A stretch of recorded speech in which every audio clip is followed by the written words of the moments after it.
Professor Roni, 18 വർഷത്തിന് ശേഷമാണ് ഇങ്ങനെ ഒരു വിജയം ആഘോഷിക്കാനുള്ള വക ബംഗളൂരുകാർക്ക് ഉണ്ടാവുന്നത്. പലപ്പോഴും കയ്യെത്തും ദൂരത്ത് ആയിരുന്നു IPL ക്രിക്കറ്റ് കിരീടം. പക്ഷേ അത് നഷ്ടമായി.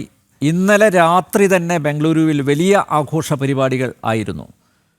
സ്വാഭാവികമായും സംസ്ഥാന സർക്കാർ ഇത്തരത്തിൽ ഒരു വൻ സ്വീകരണം സംഘടിപ്പിക്കുമ്പോൾ അതിൻ്റെ വരും വരായികകളെക്കുറിച്ച് നല്ല ബോധ്യം അവർക്കുണ്ടാവണം ആയിരുന്നു. പക്ഷേ ഒരു മുൻകരുതലും സ്വീകരിച്ചില്ല. അറിയാൻ സാധിച്ചത് ഇത്രയും വലിയൊരു അപകടം നടന്നപ്പോൾ അവിടെ അപകടത്തിൽ പരിക്കേറ്റവരെ ആശുപത്രിയിൽ എത്തിക്കാനുള്ള മതിയായ ആംബുലൻസ് സംവിധാനം പോലും ഒരുക്കിയിരുന്നില്ല എന്നുള്ളതാണ്. ഇപ്പോൾ കർണാടക ഉപമുഖ്യമന്ത്രി അദ്ദേഹം തന്നെയാണ് നേരിട്ട് ഇറങ്ങി ഈ സ്വീകരണ പരിപാടിക്ക് അതിൻ്റെ മുന്നിൽ നിന്നത് അദ്ദേഹം തന്നെയാണ്. ദൃശ്യങ്ങളിലൊക്കെ അത് വ്യക്തമാണ്. അദ്ദേഹം മാപ്പ് ചോദിച്ചിട്ടുണ്ട്. പക്ഷേ മാപ്പ് ചോദിച്ചതുകൊണ്ട് തീരുന്ന പ്രശ്നമാണോ ഇത്? ഇത്രയും ആളുകൾ തിങ്ങിക്കൂടുന്ന ഒരു സ്ഥലത്ത് ആവശ്യമായ ക്രമീകരണങ്ങൾ ഏർപ്പെടുത്തിയില്ല എന്നുള്ളത് അത് അഡ്മിനിസ്ട്രേഷൻ ഫെയിലിയർ തന്നെയല്ലേ? ഇന്നലെ റോയൽ ചലഞ്ചേഴ്സ് ബാംഗ്ലൂർ RCB അവർ IPL കിരീടം നേടിയതിനു ശേഷം ഇന്നലെ രാത്രി തന്നെ ബാംഗ്ലൂരിൽ ചെറുതും വലുതുമൊക്കെ ആയിട്ടുള്ള ആഘോഷങ്ങൾ തുടങ്ങിയിരുന്നു. ജനക്കൂട്ടം തെരുവിലിറങ്ങിയിരുന്നു.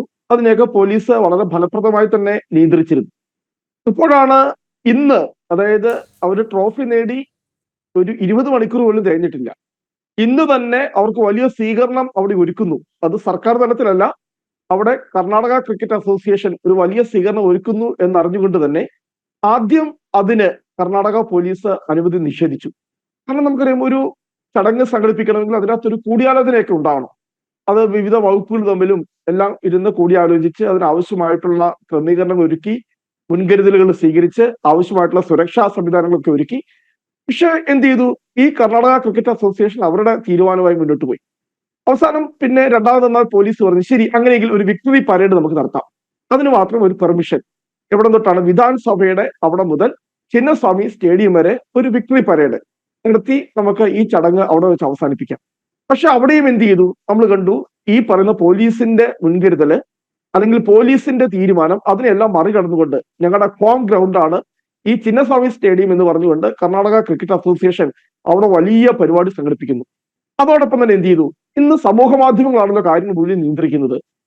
അത് അവർ മുഴുവൻ ഈ വളരെ തെറ്റായിട്ടുള്ള മെസ്സേജുകൾ ഇതിൻ്റെ അകത്ത് മുഴുവൻ പാസ് ചെയ്തു. അവിടെ ഫ്രീ പാസ് ഉണ്ട്, വരുന്നവർക്കെല്ലാം സൗജന്യമായിട്ട് പിന്നെ ഇവിടേക്ക് കടന്നു കയറാം. പക്ഷെ നമുക്കറിയാം, ഇന്ത്യയിലെ തന്നെ ഏറ്റവും ചെറിയ സ്റ്റേഡിയങ്ങളിൽ ഒന്നാണ് ചിന്നസ്വാമി സ്റ്റേഡിയം എന്ന് പറയുന്നത്. ഏകദേശം 40,000 ആളുകളെ ഉൾക്കൊള്ളുവാനുള്ള ശേഷിയെ ആ സ്റ്റേഡിയത്തിലുള്ളൂ. പക്ഷെ അവിടെയുള്ള എല്ലാ ഗേറ്റുകളും, അവിടെ വന്ന മറ്റൊരു മിസ്ഇൻഫോർമേഷൻ എന്ന് പറയുന്നത്, ഇവിടെയുള്ള എല്ലാ ഗേറ്റുകളും പൊതുജനങ്ങൾക്ക് വേണ്ടി തുറന്നു കൊടുക്കുമെന്നായിരുന്നു. പക്ഷെ ഇത് ശരിയല്ലായിരുന്നു.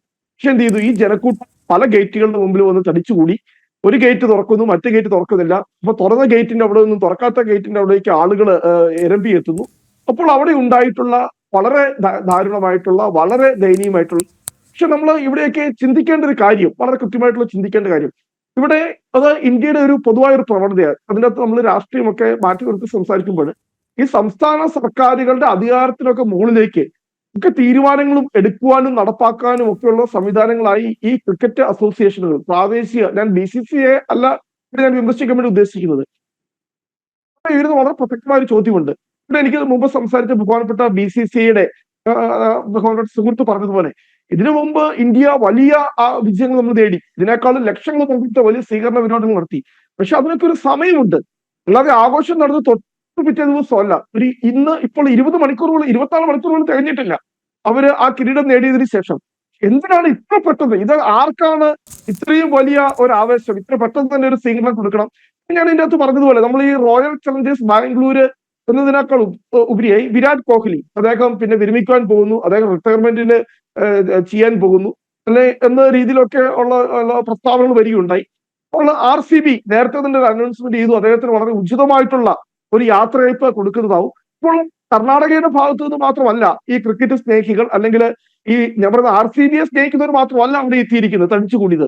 രാജ്യത്തിന്റെ വിവിധ ഭാഗങ്ങളിൽ നിന്ന് വളരെ പെട്ടെന്ന് ഷോർട്ട് നോട്ടീസിൽ എന്ത് ചെയ്തു? ഈ പറയുന്ന വിരാട് കോഹ്ലിയെ പിന്നെ ആരാധിക്കുന്നവര്, ഇതൊരു ശരിയായ പ്രവണതയാണോ ഇല്ലയോ എന്നുള്ളത് നമ്മൾ തീർച്ചയായിട്ടും നമ്മൾ ഡിസ്കസ് ചെയ്യേണ്ടിയിരിക്കുന്നു. ഇവിടെ ഈ പറയുന്ന ക്രിക്കറ്റ് അസോസിയേഷനുകൾ അവർ ഈ പറയുന്ന പോലീസിനെ പോലും സമ്മർദ്ദത്തിലാക്കി, സർക്കാരുകളെ പോലും ഞാൻ അതിനെ ന്യായീകരിച്ചിട്ടല്ല പറയുന്നത്. സുരക്ഷാ വീഴ്ചകൾ തീർച്ചയായിട്ടും അതിന് ഉത്തരവാദികളായിട്ടുള്ള ആളുകൾ, കാരണം നമുക്കറിയാം വിലപ്പെട്ട ജീവനുകളാണ് അവിടെ നമുക്ക് നഷ്ടപ്പെട്ടിരിക്കുന്നത്. പക്ഷെ നമ്മുടെ ഇപ്പോൾ ഉള്ള ഒരു സാമൂഹ്യ അവസ്ഥ കൂടി അതിനകത്ത് കൂട്ടി വായിക്കേണ്ടതുണ്ട്. കാരണം ഇങ്ങനെ ഈ സമൂഹ മാധ്യമങ്ങളിലൂടെയൊക്കെ തെറ്റായ വാർത്തകളെല്ലാം പ്രചരിപ്പിച്ച് ഇതിന്റെ അകത്ത് മുതലെടുപ്പിന് വേണ്ടി ഒക്കെ ശ്രമിക്കുന്നു. കുറച്ചാളുകൾ പറയുന്നു അത് ഫ്രീ പാസ് ആണ്, കുറച്ചാളുകൾ പറയുന്നു അവിടെ പിന്നെ പണം മുടക്കി പാസ് എടുത്തുകൊണ്ട് വേണം പ്രവേശിക്കുവാനായിട്ട്. പോലീസ് അവരെ കൊണ്ട് പറ്റുന്ന രീതിയിൽ പ്രവർത്തിച്ചിട്ടുണ്ട് എന്ന് തന്നെയാണ്. 5000-ഓളം പോലീസിനെ അവിടെ വിന്യസിച്ചിട്ടുണ്ട്.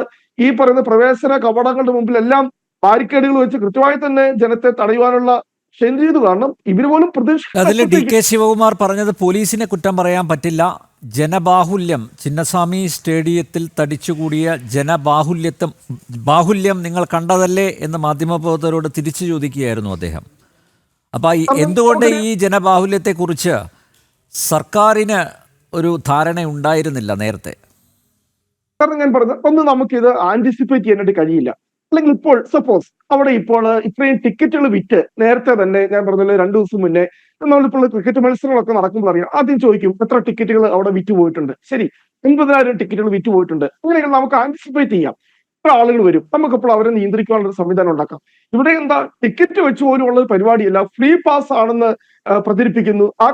ഞാൻ മനസ്സിലാക്കുന്നത് ഈ കർണാടക ക്രിക്കറ്റ് അസോസിയേഷന്റെ അവരുടെ ഈ ട്വിറ്ററിൽ, അവരുടെ സമൂഹ മാധ്യമ അക്കൗണ്ടിൽ അവരിങ്ങനെ ഒരു വലിയ സ്വീകരണം ഒരുക്കുന്നു എന്ന് എനിക്ക് തോന്നുന്നത് 2 മണി ആയപ്പോൾ കണ്ടാണ് ഈ വാർത്ത ഒഫീഷ്യലായിട്ട് അവരുടെ ട്വിറ്ററിൽ വന്നത്. അതിന് താഴെ തന്നെ ഒരു ലിങ്ക് ഉണ്ടായിരുന്നു. ആ ലിങ്ക് ഇതായിരുന്നു, ഫ്രീ പാസ്, വരുന്നവർക്കെല്ലാം ഫ്രീ പാസ് ഉണ്ടാവും. അത് 10-15 മിനിറ്റിനകത്ത് തന്നെ ആ കംപ്ലീറ്റ് പിന്നെ അവരുടെ വെബ്സൈറ്റ് തന്നെ പിന്നെ ഹാങ് ആയി പോയെന്നാണ് ഞാൻ മനസ്സിലാക്കുന്നത്. അതുപോലെ ആളുകൾ ഇരച്ചു കയറിയായിരുന്നു ഫ്രീ പാസ് എന്ന് പറഞ്ഞാൽ. ഞാൻ മനസ്സിലാക്കുന്നത് അവിടെ ഇവിടുത്തെ ഒരു യഥാർത്ഥ പ്രശ്നം എന്ന് പറയുന്നത്, അത് ഞാൻ പറഞ്ഞത് നമ്മൾ കർണാടകയിൽ മാത്രം എടുത്ത് പരിശോധിക്കേണ്ട ഒന്നല്ല. കാരണം ഈ സമൂഹ മാധ്യമങ്ങളുടെ ഒരു വലിയ സ്വാധീനം, ആളുകളെല്ലാം കൂടുതൽ ഡിപ്പെൻഡ് ചെയ്യുന്നത് പോലീസിന്റെ ഒരു ഇൻഫർമേഷനെ അല്ല. നമ്മളൊരു ജില്ലാ കളക്ടറുടെ ഔദ്യോഗിക അറിയിപ്പ് എന്താണ്, അല്ലെ പോലീസ് മേധാവിയുടെ ഔദ്യോഗിക അറിയിപ്പ് എന്താണ്, നമ്മൾ ആരും അതിന്റെ പുറകെ പോകാറില്ല. മുൻകാലങ്ങളിൽ അങ്ങനെ ഉണ്ടായിരുന്നു. അല്ലെങ്കിൽ ഒരു വലിയ പരിപാടി സംഘടിപ്പിക്കുന്നു, ഔദ്യോഗികമായിട്ട് ജില്ലാ ഭരണകൂടത്തിന്റെ ഒരു അറിയിപ്പ് വരുന്നു, ജനം അതിന്റെ പുറകെ പോകുമായിരുന്നു. സമൂഹ മാധ്യമങ്ങളോട് എന്തും പ്രചരിപ്പിക്കാം, ആർക്കും എന്തും. ആരാണ് അതിന്റെ ഉത്തരവാദി, ഏത് സോഴ്സ് ഓഫ് എന്നാണ് ഇൻഫർമേഷൻ വരുന്നത്, എന്ത് വിവരവും ആർക്കും. കാരണം ഇതിനകത്ത് സ്ഥാപിത താല്പര്യങ്ങൾ ചിലപ്പോൾ അങ്ങനെ ഉണ്ടാവാം, അതൊക്കെ പരിശോധിക്കപ്പെടേണ്ടതാണ്.